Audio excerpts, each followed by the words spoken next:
काशिफ साहब को भी पता है, एक साल में जब मैंने राइट के लिए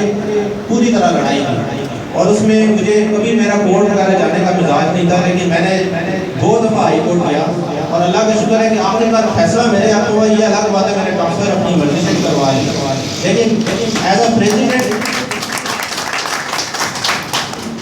और मैं जब सी ऑफिस के बिल्कुल हमारे साथ रहते हैं, लोग पूछते थे यार दूसरी यूनियन के लोग बैठे होते थे और वो कहते थे सर जी ये तो पैक्ट के सदर हैं। और मुझे फिर इस वजह से आता था कि अब एज अ प्रेसिडेंट अगर मैं बात कर रहा हूँ तो फिर मुझे अगर मैं भी यहाँ पे थोड़ी सी बुजदिली दिखाऊंगा और सिर्फ साइड पे हो जाऊँगा तो उसका असर सारे कंप्यूटर टीचर्स को गलत जाएगा।